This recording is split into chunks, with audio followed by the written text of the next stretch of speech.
Nous allons étudier le Daf Kuf He dans Masechet Yevamot et nous reprenons deux lignes avant la fin du Daf Kuf Dalet au sujet de la vie de Rabbi Akiva. On avait vu dans la Mishnah, Machloket Rabbi Akiva, Rabbi Eliezer, lorsque on fait Khalitsa et que la femme a oublié ou n'a pas fait Rekika, le fait de cracher devant son beau-frère. Elle a lu les psukim, elle a déchaussé son beau-frère, elle a fait Kriya wa Khalitsa, elle n'a pas fait Rekika, Machloket. Selon Rabbi Eliezer, cette Rekika, ce crachat, est aussi nécessaire que le fait d'enlever la chaussure. Ce sont deux actions, ces deux actions sont nécessaires.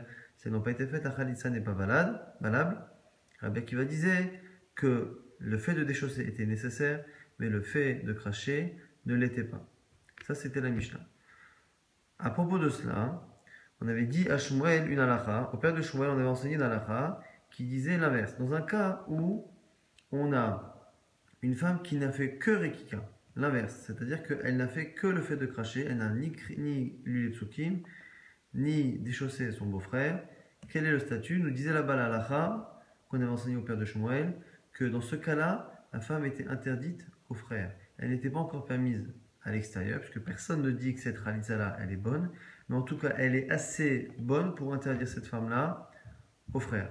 Et la Gemara avait essayé de trouver qui était le Tana qui avait enseigné cette halakha-là, et on avait dit ça ne pouvait pas être Rabbi Akiva. On avait commencé par dire que ça ne pouvait pas être Rabbi Akiva. La logique était que, puisque Rabbi Akiva n'accorde pas d'importance à la Rekika, au fait de cracher, puisque lorsque ce crachat n'est pas fait, lui pense que la Khalitsa est bonne, alors que d'autres comme Rabbi Eliezer pensent qu'elle n'est pas bonne, celui qui pense que la Rekika n'est pas assez importante pour empêcher la Khalitsa d'avoir un effet, eh bien évidemment que lui ne pensera pas que cette Rekika, ce crachat tout seul, pourrait avoir un effet, celui d'interdire cette femme-là au frère. Et la Gemara avait du coup cherché à imaginer que c'était Rabbi Eliezer, puis Rabbi, en tout cas on était parti du principe que ça ne pouvait pas être Rabbi Akiva, et ce postulat-là, la Gemara est en train de le remettre en question.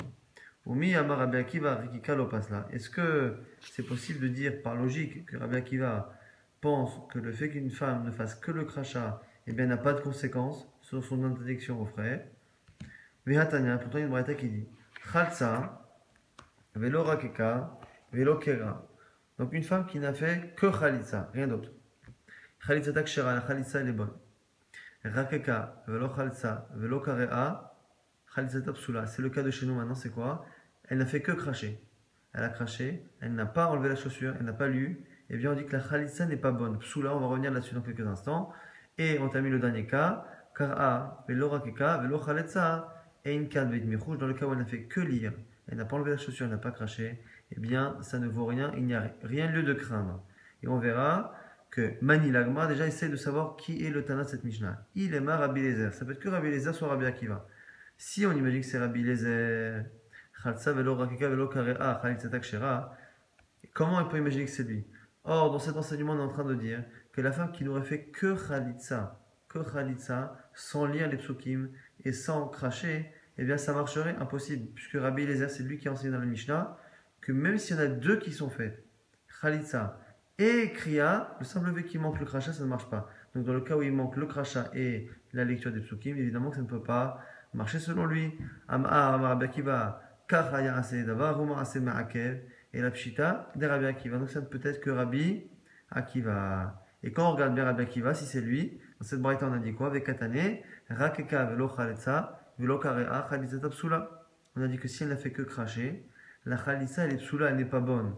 Alors c'est quoi psula, elle n'est pas bonne? Psula, ça veut dire qu'elle n'est pas assez bonne pour l'autoriser. Alors la Gemara dit à qui?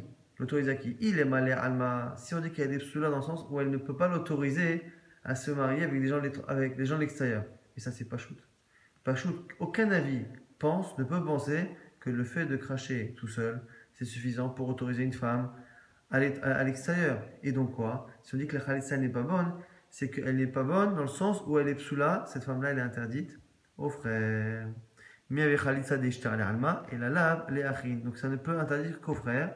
Shmamina, de là tu apprends que cette Mishnah qui part, déduction ne peut être que Rabbi Akiva parce qu'elle n'est pas Rabbi Eliezer, elle n'est peut être que Rabbi Akiva. Et on voit que lorsqu'on dit qu'elle n'a fait que cracher, eh bien la khalitsa des psula, ça ne peut être que pour nous apprendre qu'elle est psula la femme au frère. De là on est obligé de dire que Rabbi Akiva pense que une femme qui n'a fait que cracher, eh bien elle est psula au frère. Et du coup il faut comprendre pourquoi.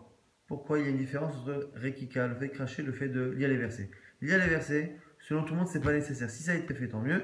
Si ça n'a pas été fait, tant pis. Et puisque ça n'a pas une si grande importance, une femme qui n'a fait que lire les versets, eh bien du coup, il n'y a aucune conséquence. Elle est autorisée encore à se marier, à faire yiboum avec les frères. Et selon Rabbi Akiva, il y aurait une différence avec le cas de Rekika. Lui-même pense, Rabbi Akiva, que si elle n'a pas craché, eh bien la khalitsa n'est pas bonne. Mais par contre, si elle n'a fait que cracher, il y a déjà une partie de la chose qui a été faite, il y a déjà une partie de la khalitsa qui est assez valide pour interdire cette femme-là aux frères. Ragma a dit, Rabbi Akiva, Maïshner Rekika, Maïshner Kriya, quelle est la différence entre Rekika et Kriya, le fait de lire et le fait de cracher? Ragma répond, question est dans un Issour des Rabbanan, et qu'il y a un Issour des Rabbanan qui n'est valable que dans le fait de cracher, pas dans le fait de lire. Pourquoi? Kriya, de Ita, Ben Bitrila Ben Basof, Lomir Lafa. La Kriya, la lecture des versets, se fait au début de la Khalitsa et à la fin de la Khalitsa. Du coup, il n'y a pas de confusion possible. Rekika, de Bitrila, Lita ou Basof Ita, Mirlafa le Atuli Mishre, Khalutsa Lachin. Le fait que la Rekika, le massé de Rekika, se fasse à la fin de la Khalitsa et non pas au début, eh bien on a peur qu'une personne n'assiste que à la fin, à une Rekika, et pense du coup que tout a été fait avant et qu'on va l'autoriser à se marier avec les frères. Donc du coup, on a préféré interdire. Les cas d'Amré, Achi Shalchoulé, et depuis le début, on discutait sur cette halakha qui avait été enseignée au père de Shmuel, mais il y en a qui disent que la version de ces enseignements était fausse et qu'en fait, ça a été dit différemment. Yibama Sherakeka Tahalot, effectivement le début est vrai, c'est-à-dire qu'une Yibama qui n'a fait que faire Rekika, que le fait de cracher, et bien Tahalot, elle doit faire Khalissa avec les frères, elle ne peut plus faire Yiboum. Simplement, il y avait quelque chose en plus. Elle n'a pas besoin, lorsqu'elle fera cette Khalissa, de refaire Rekika, de recracher une seconde fois. Elle aura déjà fait cette mise-là. Par rapport à cela, comme cette histoire qui s'est passée devant Rabbi Ami. Avayativ, Rabbi Abba bar Mamal, Kame, Rakeka Mikame, Tetachalot. Et devant, il y avait Rabbi Abba bar Mamal, et une femme qui est venue faire Khalitsa. Elle a fait Rekika avant de faire la Khalitsa, donc elle a craché avant de faire la Khalitsa. Alors, Rabbi Ami à ce moment-là a répondu, Chalotzle, Ushre la Tugra. À ce moment-là, il a répondu Rabbi Ami, il ne suffit qu'à faire la Khalitsa maintenant, et elle sera autorisée. Rabbi Abba qui était sur place a dit Veha ba'inan merak, mais attends, il faut qu'elle crache, puisqu'une Khalitsa normalement se fait. Au départ, on enlève la chaussure et après, on crache. Alors il lui a répondu Arakekale, mais elle a déjà craché avant. Il lui dit Vetirok Mobekar. Il dit mais attends, mais effectivement, mais redemande-lui de cracher, qu'est-ce qu'on perd à lui redemander de cracher, puisque ce qu'elle a fait, elle l'a fait avant. Maintenant qu'on refait la Khalitsa depuis le début, autant qu'elle crache, qu'est-ce qu'on perd? La fille il lui répond Rabbi Ami, non. Comme ce n'est pas nécessaire selon moi de recracher, il ne faut pas qu'elle le fasse. Et on ne peut pas dire que du coup ça ne mange pas de pain qu'elle peut le faire. Pourquoi? Car si tu l'obliges à recracher, les gens penseront de manière générale, lorsqu'un crachat a été fait tout seul, ça n'a aucune incidence, puisque la preuve c'est qu'on lui demande une deuxième fois de cracher. Et du coup, dans un cas similaire, lorsqu'une femme n'aura fait que le crachat, on dirait qu'elle pourra faire yiboum avec les frères. Amaria Kika, Kamaita, Lidbam Machacha, si on lui demande de recracher maintenant, on dirait que la première khalitsa n'avait pas d'effet. On va du coup autoriser cette khalitsa là aux frères. Là, Bainan Kisidran, l'agma dit, mais en général, on a une halakha qu'on doit faire la khalitsa dans l'ordre, c'est-à-dire la khalitsa, enlever les chaussures et après cracher. L'agma dit Kisidran, l'omer akva. À cela, il a répondu, Rabbi Ami, Kisidran, le fait de faire dans l'ordre, c'est quelque chose que l'on doit faire a priori, mais qui n'empêche pas la khalitsa d'être cachère si ça n'a pas été fait comme ça. Et sur le coup, Rabbi Abba, ça va, il a pensé que cette dernière réponse n'était pas une réponse réelle, mais que c'était une manière de le repousser et de changer de sujet et de ne pas répondre réellement. Nafak, Dag de Ashkar, au final, il a été cherché et il s'est rendu compte effectivement que c'était vrai qu'il y a une braïta qui disait comme lui, Detania, Ben Sheikdim Khalitsa l'Erika, Ben Sheikdim Rika le Khalitsa, Masher Asa Asou. La braïta nous dit que l'on ait fait d'abord le déchaussement avant le fait de cracher ou l'inverse, eh bien, ce qui était fait est bon et donc la Khalitsa est valable. Lévi Nafak, les Kayata. Un jour, Lévi est parti dans des villages. Barominé, on lui a posé 3 questions qui ne sont pas forcément liées, surtout la troisième. On lui a demandé Guidemet Maouch Tahalos. Première question, est-ce qu'une femme qui n'a pas de main, qui a les mains coupées, eh bien, est-ce qu'elle peut faire la misère de Khalitsa de déchausser? Est-ce qu'elle a besoin d'une main? Yebama Shirakeka da Mahu, une Yebama qui a craché, mais qui au lieu de cracher de la salive, a craché du sang. Est-ce que la Khalitsa est kshera? Et un pasuk dans Daniel où Hachem s'adresse au prophète et lui dit Aval agidlecha et arashum birtav emet. Je vais te dire ce qui est écrit, on parle d'Exérod, de ce que Hachem a décidé, birtav emet, ce qui est écrit là-haut dans le ciel avec une écriture de vérité. Est-ce que c'est possible que l'Exérod qui est là-haut ne soit pas d'Exérod de vérité? Miklal, dikaktav sheno emet. Voici 3 questions. Lo avavide, sur le coup, il n'avait pas de réponse. Ata Sha'il ben Midrasha, il est parti demander au Beth Midrash. Amroulé lui répond, et il lui a répondu à ce moment-là les 3 choses. Première question, on a dit est-ce qu'une femme qui n'a pas de main peut faire?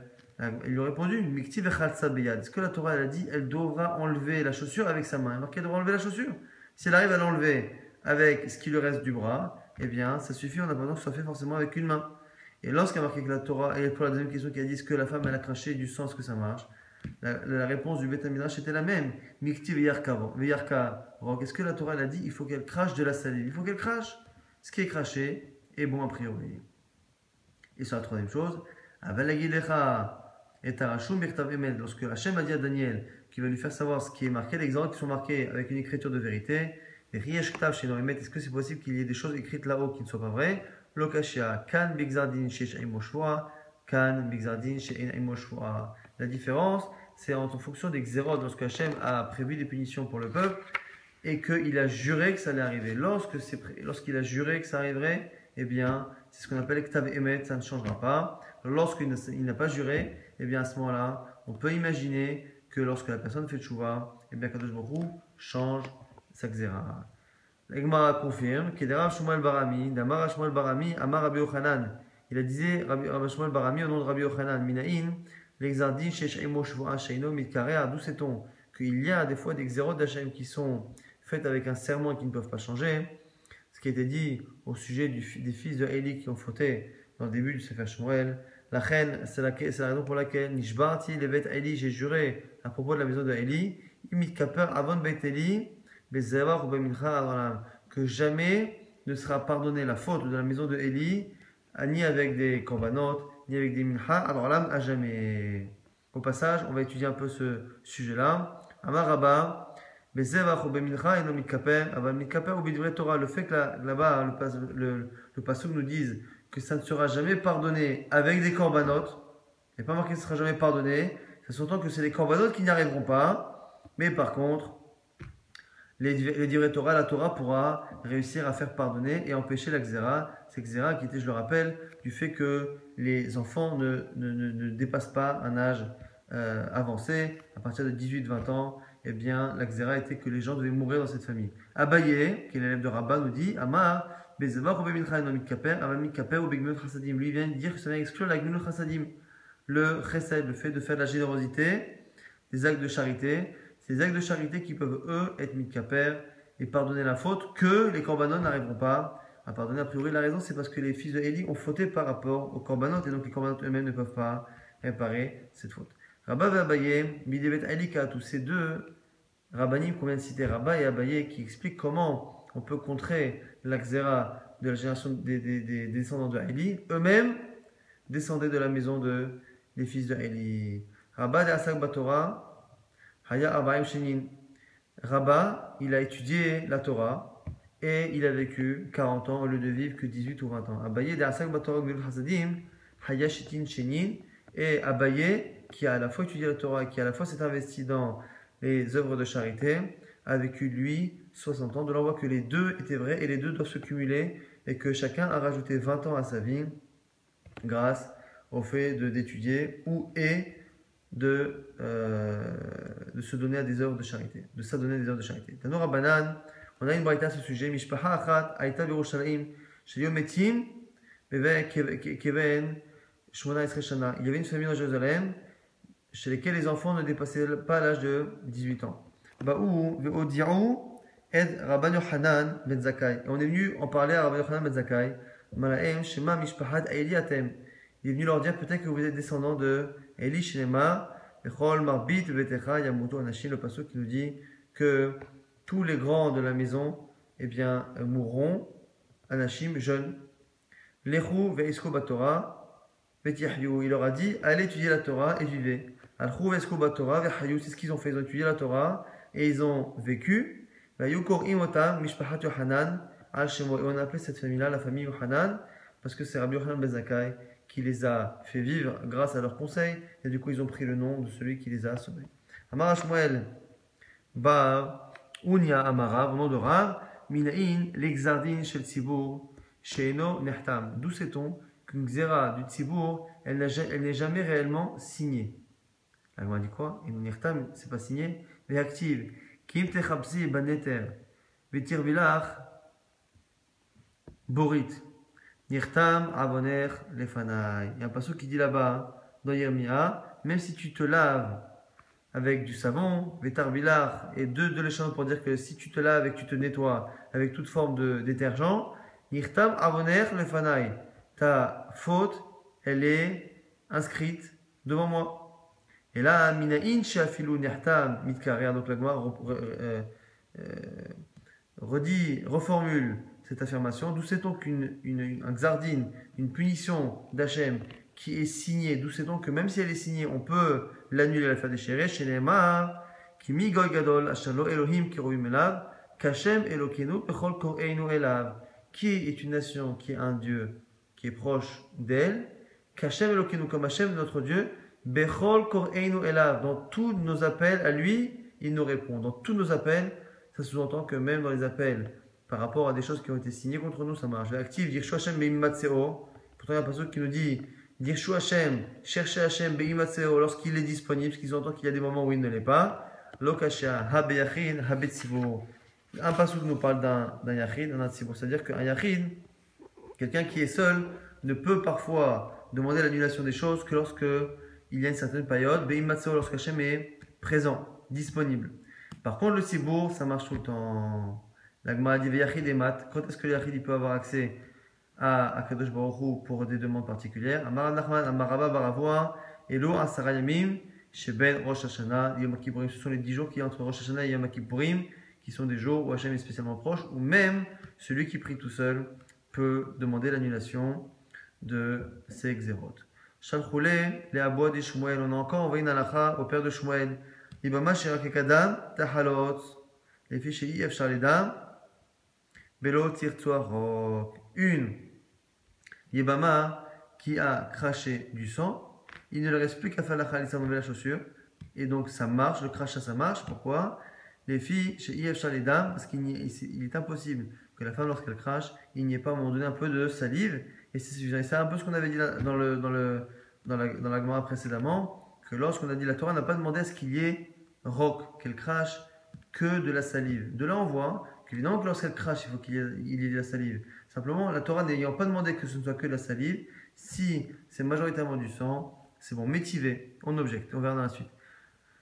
Yachol, ehedam hayotse, mipiv, o mipi ha'ama tame, talmulomar, zovo tame, endam hayotse mipiv, o mipi ha'ama tame, ela tahor. Un zav, c'est une personne qui a un écoulement particulier au niveau du membre.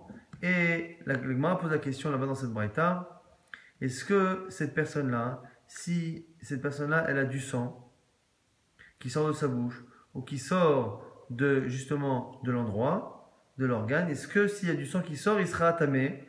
La Gemara dit non. La Gemara dit là-bas, c'est la zavout qui sort. S'il y a autre chose qui sort et qui est du sang, eh bien, ça n'est pas tamé.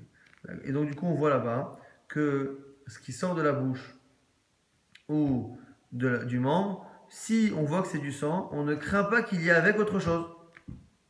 Or, ça contredit ce qu'on vient de dire, qu'une femme, lorsqu'elle crache, on dit qu'il y a toujours un peu de salive, et donc du coup, ça marche pour la khalitsa. La Gemara dit lokashia, kan be motzetzet, kan be shotet. C'est-à-dire quoi? Lorsqu'on dit qu'il y a du sang qui sort de la bouche, et qu'on ne craint pas qu'il y ait autre chose que du sang, et vous parlez dans le membre, c'est dans le cas où ça coule naturellement. Par contre, dans le cas où la femme est en train de cracher et qu'elle crache du sang, à partir du moment où elle fait l'effort de cracher, il y a forcément de la salive qui sort avec. Alors dans le cas où ça coule de la bouche, ça ne peut être effectivement que du sang et on ne craint pas qu'il y ait de la salive.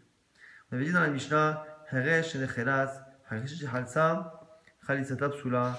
Lorsque c'est un sourd-muet ou une sourde-muette qui a fait khalitsa, ça ne marche pas. Pareil pour le katan, un mineur qui fait une khalitsa, ça ne marche pas. Amar Rav Yehuda Amar Rav, on dit au nom de Rav, Zo divrei Rabbi Meir. La Mishnah qui dit qu'un katan ne peut pas faire khalitsa, c'est Rabbi Meir. Aval Chachamim omrim, en khalitsa katan plum.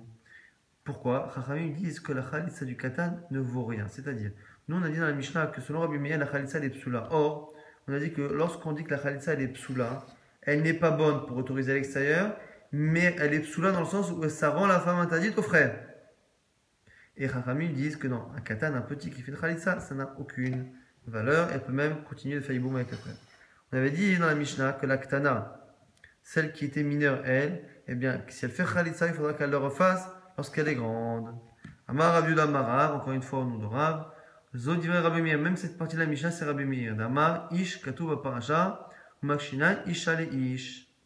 Lui qui pense que comme dans la paracha on a dit qu'il faut que ce soit un adulte, parce qu'il y a marqué ish, ça connote un adulte, eh bien ish et isha, on va dire pareil pour la femme. Un homme et une femme, on les met ensemble. Aval chachamim omrim, ish ktiva paracha, isha ben gdola ben ktana. Mais les chachamim disent que non, il n'y a marqué que l'homme, ce qui sous-entend l'adulte, mais il n'y a pas marqué une femme. S'il n'y a pas marqué une femme, c'est-à-dire que même une fille peut faire khalitsa, donc la khalitsa peut être faite selon chachamim. Pas une petite, pas une grande. Donc la Mishnah qui nous dit qu'il faudra qu'elle le refasse lorsqu'elle est adulte, n'est comme Rabbi Meir et pas comme Chachamim. La Gemara dit Man Chachamim. C'est qui Chachamim? Chachamim en général, c'est un avis autre que le Tana connu qui est ici Rabbi Meir. C'est qui? Il nous dit Chachamim, c'est plusieurs personnes, mais c'est essentiellement au départ la chita de Rabbi Yosehi. D'où sait-on? De Rabbi Chia, Rabbi Shimon, Rabbi Aveyad. Un jour, il y avait Rabbi Chia, Rabbi Shimon, le fils de Rabbi, qui était assis. Pata had minayuna, des deux qui a parlé, qui a dit Ve'amar amit palel tsarich sheiten ainav lemata shelemar ve'ayu ainai ve'libi sham kol hayamim. Nous dit un premier que lorsqu'on prie, il faut baisser les yeux vers la terre et penser à Eretz Israël. Lorsqu'on est en Eretz Israël, il faut regarder par terre parce que il y a un verset dans Menachim qui nous dit que mes yeux seront toujours là-bas vers la terre d'Israël. Vechad Amalot nous dit l'autre, il dit ses yeux doivent être là-haut, vers Akadosh Baruch Hu Shelema, qui est marqué dans le pasuk. Nisa levavenu el kapaim, el bashamaim. Levons notre cœur, el kapaim, el bashamaim, vers notre Dieu qui est aux cieux. Adeachi ata Rabbi Ishmael ber Rabbi Yossi. Entre-temps, Rabbi Ishmael, le fils de Rabbi Yossi, est venu les Gabayou. Amalehu, bema yasiktu. Il a entendu qu'il parlait de regarder en haut, regarder en bas. Il a dit, mais de quoi vous parlez? Amroulé, ils lui ont dit, bitfila, on parle de tfila, Amroulé, car Amar Abba, Rabbi Ishmael a dit au nom de son père, il a dit comme ça, il disait mon père, Rabbi Yossé. Comme il y a un verset qui dit que les yeux doivent être en bas et le cœur en haut, il dit au lieu de discuter si on doit regarder en haut ou en bas, voilà ce que disait mon père, Amit Palel, Saïr Shiten, Ainav, Lemata, Vedibo, Lemala. Celui qui prie doit avoir les yeux en bas, mais le cœur vers le haut. Pour accomplir ce qui est marqué dans les deux versets. Adeachi, Atarabi, le Metifta. Entre-temps, Rabbi est venu à la Yeshiva. Donc Rabbi Danassi, c'était lui, le Rav, le Rosh Yeshiva. Il est venu et ils étaient en train de discuter. Donc on a dit Rabbi Shimon, le fils de Rabbi justement, Rabbi Chia et Rabbi Ishmael étaient en train de discuter. Et lorsque Rosh Yeshiva est arrivé, tout le monde est parti s'asseoir pour écouter la dracha de Rabbi. Chacun qui était, les gens ils étaient tous en bonne santé et jeunes, ils sont chacun partis s'asseoir rapidement.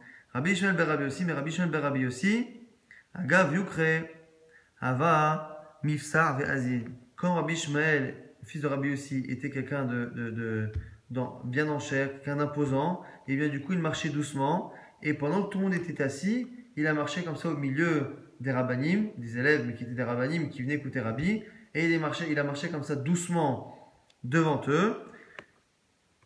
Amar le Abdan. Il y a un des élèves de Rabbi qui a mal pris le fait que Rabbi Ishmael marche comme ça presque majestueusement devant les élèves. Il lui dit Mihouze shemifsa al raché am kadosh. Il dit c'est qui celui-là qui se permet comme ça de faire des pas royaux sur la tête du peuple saint? C'était une manière de dire que c'était pas respectueux par rapport au Rabbanim.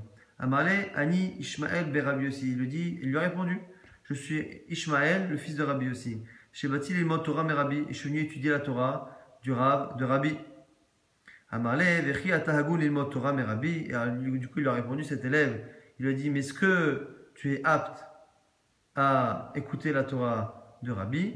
Amarle, Vechi, Moshe, Ayagoun, il est Torah, mi Piakvora. Il dit, pourquoi? Est-ce que Moshe Rabbeinu, il était apte à étudier la Torah du bon Dieu? Est-ce que si un homme a pu étudier du bon Dieu, moi je peux étudier d'un autre homme? Amarle, Vechi Moshe Ata, il lui dit quoi? Pour toi tu es Moshe Rabbeinu? Amarle, Vechi Rabcha Elohimu, il dit quoi? Et toi, est-ce que ton maître c'est le bon Dieu? Si moi je t'ai fait une comparaison, je t'ai dit que Moshe Rabbeinu a pu apprendre à Kadosh Baruch Hu, moi je peux apprendre d'un homme. Alors toi tu m'as objecté en disant que moi je suis pas Moshe Rabbeinu, mais d'un côté, lui non plus, c'est pas le bon Dieu. Et le fait qu'en disant ton maître n'est pas le bon Dieu, c'était aussi un peu une critique envers Rabbi qui était présent et qui, parce qu'il était présent et qu'il a vu son élève manquer de respect à Rabbi Ishmael, il aurait dû justement objecter, et bien il n'a pas fait. De là nous dit l'Agma, Amar Rav Yosef, chaque les rabbis, les mitarpissés, des Kaamarle, Rabcha, Velo Rabbi. Il a reçu sa punition Rabbi du fait que Rabbi Ishmael n'a pas dit est-ce que notre maître est Dieu? Parce qu'il aurait dû objecter, dire attends, c'est vrai que je suis pas Moshe Rabbeinu, mais notre maître non plus, c'est pas le bon Dieu. Donc la comparaison elle est bonne. Il n'a pas dit notre maître, il a dit ton maître. C'était une manière de dire, de faire un reproche à Rabbi qui aurait dû objecter. Adeachi Atia Yebama, les kameh des Rabbi. Entre-temps, tout ça pour nous dire que à un moment donné est venue une Yebama, est venue une femme qui devait faire Khalitsa. Amale Rabbi les Abdan, Pouk Batka, et il lui a dit à ce moment-là, Rabbi, à son élève Abdan, ce fameux élève qui avait manqué de respect à Rabbi Ishmael, il lui dit va te renseigner et voir si cette fille-là est majeure pour savoir si elle peut faire Khalitsa ou pas. Tadenafak, Amale Rabbi Ishmael, Kach Amar Rabba, Ish Katou Parasha, Avalisha, Ben Gdola Ben Ktana. À ce moment-là, Rabbi Ishmael a donné l'enseignement de son père Rabbi Yossé. Mon père disait que dans la Torah c'est marqué Ish, un homme, le garçon doit être homme, doit être adulte. Mais la fille n'est pas obligée d'être une femme, peut-être une jeune fille. Amarle, du coup, Rabbi a rappelé son élève Abdan et dit Ta, l'autre il dit reviens, on n'en a pas besoin. Gva Orazaken, le Chacham Rabbi Yossé nous a déjà enseigné par l'intermédiaire de son fils que c'est bon. Kamifsa Abdan ve'ate. Et du coup, Abdan, l'élève, a fait marche arrière et est revenu et il a marché alors que tous les élèves étaient assis. Amarle Rabbi Ishmael ben Rabbi Yossi. À ce moment-là, Rabbi Ishmael a pu lui rendre la monnaie de la pièce en lui disant Mishitzarech lo am kadosh, ipsa aracha am kadosh. Celui dont le peuple a besoin, le peuple saint a besoin de lui, eh bien, il peut marcher sur la tête du peuple saint. C'est-à-dire, lorsque tu es parti pour aller chercher une halakha, il t'a dit ton maître, va voir si elle est grande pour faire khalitsa, à ce moment-là, tu avais le droit de te lever et de marcher au milieu des talmidim qui sont assis comme ça par terre, en train d'écouter la dracha. Mais, lorsque maintenant tu as appris que tu n'avais pas besoin, et que tu n'es pas obligé de revenir à ta place, tu peux très bien rester là où tu es. Revenir maintenant, alors que tu n'as pas de mission, de mitzvah, revenir et marcher comme ça au milieu des talmidim, là c'est un manque de respect. Et donc il lui a rendu au passage la remarque qu'il avait fait. Mishen Saech lo Am Kadosh, et hier il passa à l'arracher Am Kadosh, Amalei Rabbi, les Abdan, du coup Rabbi, qui était le Rosh Hashiva, a dit effectivement à son élève, il a raison, Koum Bedurter, tu restes debout là où tu es, tu n'as pas le droit de marcher devant les élèves. En tout cas, Tana, on enseignait à ce sujet-là, Be'ota Sha'a Nistara Abdan. À ce moment-là, eh bien, Abdan est tombé malade et a eu la tsara'at, à cause justement de la mauvaise parole qu'il a eue face à un chacham, Veta'avu Shne Banav, ou Me'enu Shne Kalotav. Et il a perdu 2 de ses fils malheureusement, et 2 de ses fils qui avaient épousé une fille qui était mineure et qui avait été mariée par le frère ou la mère parce qu'elles étaient orphelines, et que ces femmes-là elles peuvent annuler le mariage, et bien 2 de ses belles-filles ont annulé le mariage. Et du coup, il a été puni par rapport à ce manque de respect. Rab Nachman bar Yitzchak, Berech Rachamana, de Kaspel et Abdan, Behaya Alma. Là-dessus, Rab Nachman bar Yitzchak a dit béni soit Kadosh Baruch Hu, qui sait à quel point la punition dans le monde futur est dure et qui a préféré lui faire une punition dans ce monde-ci, qui, même si effectivement on voit que c'est dur, eh bien, n'est pas en rapport avec la dureté de la punition dans leur langue. Namar Rabiami. Et donc, du coup, on a ici notre réaya, que la vie Chachamim, on a dit à notre Chachamim qu'on peut faire une Khalitsa avec une adulte, avec une enfant, je veux dire, alors que Rabbi Meir disait qu'il fallait qu'elle soit adulte.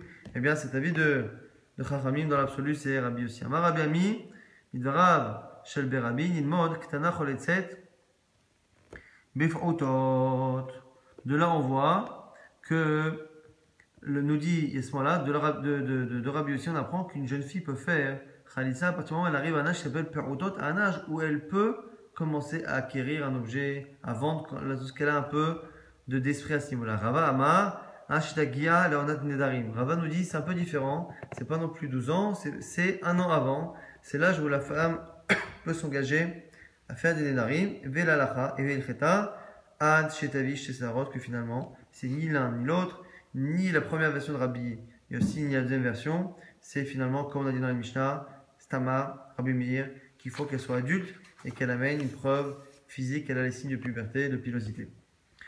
On avait dit dans la Mishnah, Khalsa Bishnaim, quelqu'un, une femme qui a fait Khalsa devant 2 au lieu de 3, ou devant 3 avec un des 3 qui est pas soul, ça ne marche pas. Et on avait dit qu'il y avait 2 avis qui disaient, c'était Rabbi Yochanan Sanlar et Rabbi Shimon, qui disaient que ça marchait. Amar Rabbi Yosef, Maminyomi, Amar Rav Nachman, on a dit En alacha kiotozu. La halacha n'est pas comme ceux qui autorisent la Khalisa moins de 3, donc la Khalisa demande 3 personnes. L'Agma dit attends, pourquoi Rav Nachman a dit cette halakha-là? Il a déjà dit par ailleurs Veha Amar Rav Nachman, Chadazina, d'Amar Rav Yosef, Maminyomi, Amar Rav Nachman, Khalisa bishlosha. On a une fois Rav Nachman qui a dit que la Khalisa il fallait 3. Une autre fois Rav Nachman qui a dit que la halakha n'est pas comme ceux qui disent qu'on peut faire moins que 3. Donc pourquoi nous avons une fois le dit sur la Mishnah, il faut nous le dire de manière générale. Avec l'un ou l'autre, on aurait pu savoir. La Gemara dit non, tzriche, de iitmar arkamaita, ava amina anemile lechatrila, ava di'avad, afiloutre. Si je t'avais dit que la halakha n'est pas comme ceux qui disent qu'on peut faire à moins de 3, j'aurais pu penser que c'était a priori. A priori, on fait qu'avec 3, mais a posteriori, peut-être que ça marche. Kamash malan. Et si on t'avait dit que la première, qu'est-ce qu'on avait dit? On aurait dit quoi? Et là, Betanakama, Avamina, Diavad, Avalechatchila, Libae, Chamisha, Tzricha. Et on aurait pu penser que si on t'avait dit que l'autre halakha, on t'aurait dit quoi? Peut-être que lorsqu'on demande 3, c'est que Bedia Avad après coup, mais que dans l'absolu, il faudrait chercher à avoir 5 a priori. Eh bien, on voit que non, finalement, que ce soit a priori ou a posteriori, il n'y a pas de différence. Il faut 3, ni plus, ni moins. C'est-à-dire que les khatrila, on n'a pas besoin de demander 5, comme on a vu, il y avait un Tana qui disait 5. On n'a pas besoin, c'était Rabbi Yehuda, on se suffit de 3. Et après coup, on a quand même besoin de 3, on ne peut pas descendre à moins de 3. Maaseh Shechaltsu, on avait vu dans la Mishnah une histoire où il y avait une khalitsa qui a été faite en prison, Benol et Bena, entre elle et lui. Et du coup, il n'y avait pas eu de Beddin de 3 personnes. Et un avis particulier qui était Rabbi Akiva, la halakha n'est pas connue, mais Rabbi Akiva avait dit quoi? Avait dit que ça marchait. Il m'a dit Benol et Bena a mis Yadana. Mais comment la question peut se poser, Bichlal? Parce qu'effectivement, la question se pose, c'est il n'y a pas de Beddin. Mais avant de parler de Beddin, si ils étaient seuls en prison et qu'il n'y a personne qui a vu la khalitsa, comment nous, on peut à la limite savoir qu'il y a une khalitsa avant même de se demander si elle est bonne? Il faut des témoins pour dire qu'il y a eu quelque chose. La Gemara répond à Marayuda, Marshmoel, Veidim Roim Otomi Bachrouz. C'est dans une prison et à l'extérieur, il y a des gens qui ont vu ce qui s'est passé, mais ils n'ont pas servi de Beddin, mais ils ont vu qu'il y a une khalitsa. Maintenant, on pose une question. Ibaye Léo, Maaseh Shechaltsu Benol et Bena, Abarai, ou Bamaaseh Difne Rabbi Akiva, Beveita Surim. Odima Maaseh Shechaltsu Benol et Bena, Beveita Surim. La Gemara pose la question. Lorsqu'on dit là-bas qu'il y a une histoire d'une khalitsa qui s'est passée en prison et Rabbi Akiva a dit que c'était bon. La Gemara en prison, ça s'accorde à la khalitsa ou ça s'accorde à Rabbi Akiva? Est-ce que c'est la khalitsa qui s'est passée en prison et on a posé la question à Rabbi Akiva lorsque Rabbi Akiva était libre, parce qu'on sait que Rabbi Akiva a été emprisonné par les Romains, ou est-ce que la khalitsa a été faite à l'extérieur et lorsqu'on dit que c'est en prison, c'est qu'en prison on a posé la question à Rabbi Akiva parce qu'on sait qu'effectivement cette question-là a été posée à un moment donné, une question similaire a été posée à Rabbi Akiva. La Gemara dit Marayuda Marav, Beveita Surim, Hayamase ou Beveita Surim, Bamaase, les deux choses. Ce Maaseh là s'est passé dans une prison et la question a été posée à Rabbi Akiva dans une prison. C'est une histoire connue où on sait que un jour on a voulu poser la question à Rabbi Akiva alors qu'il était en prison, emprisonné par les Romains, et que c'est son élève qui est passé et qui a fait semblant de vendre, à côté de la prison, il a fait semblant de vendre des kélim, des outils. Il a dit qui veut ça, qui veut ça, qui veut ça, qui veut ça. Et entre deux phrases, il a glissé une khalitsa qui a été faite entre un homme et une femme, qu'est-ce qui se passe? Et à ce moment-là, Rabbi Akiva de la prison a répondu en disant est-ce que tu as cet ustensile-là? Est-ce que cet ustensile est kasher? Et en disant kasher, il a été possède que la khalitsa était kshera. Et donc on apprend finalement que ce marché-là, la khalitsa s'est passée dans une prison et la question a été aussi posée à Rabbi Akiva lorsqu'il était emprisonné par les Romains.